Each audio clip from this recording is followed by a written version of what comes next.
বাংলার মুখ্যমন্ত্রী মাননীয়া মমতা বন্দ্যোপাধ্যায় গতকাল এক জনমুখী অন্তর্বর্তীকালীন বাজেট বাংলার মানুষের জন্য তিনি উপহার দিয়েছেন।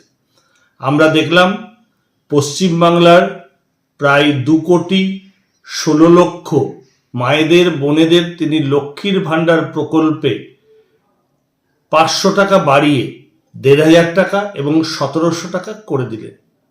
এবং এক যুগান্তকারী সিদ্ধান্ত, বাংলার মা বোনেদের স্বনির্ভর করার তার যে উদ্যোগ সত্যি অত্যন্ত প্রশংসনীয়।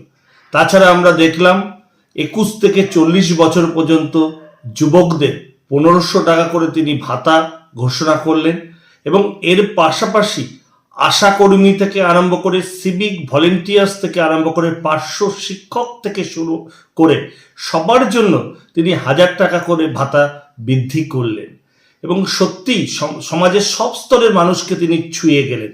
এবং আমরা দেখলাম যে কেন্দ্রীয় বঞ্চনা এবং কেন্দ্রীয় সরকার যেখানে 100 দিনের কাজ বন্ধ করে দিয়েছে এবং মহাত্মা গান্ধী জাতির জনক তার নামে মানরেখা বন্ধ করে দিয়েছেন, সেখানে বাংলার মুখ্যমন্ত্রী 100 দিনের যে কাজ সেটাকেও সুরক্ষা দিলেন। আজকে অপরদিকে গত কয়েকদিন আগে মোদী সরকার বা মোদীর নেতৃত্বে বিজেপি সরকার কেন্দ্রীয় বাজেট পেশ করেছেন। আমরা দেখেছিলাম এর আগে বিহারের নির্বাচনের আগে বিহারমুখী কেন্দ্রীয় বাজেট হয়েছিল, কিন্তু বাংলার জন্য কোনো কিছু কিন্তু আমরা ঘোষণা কেন্দ্রীয় বাজেটে আমরা শুনতে পারলাম না। তাই আমাদের যারা বিজেপির বন্ধু আছেন তাদেরকে বলবো, আপনারা সবিনয় আপনাদের যারা নেতৃত্ব আছে বা মোদীবাবুকে একবার প্রশ্ন করবেন যে বাংলার জন্য এই বঞ্চনা কি কারণে।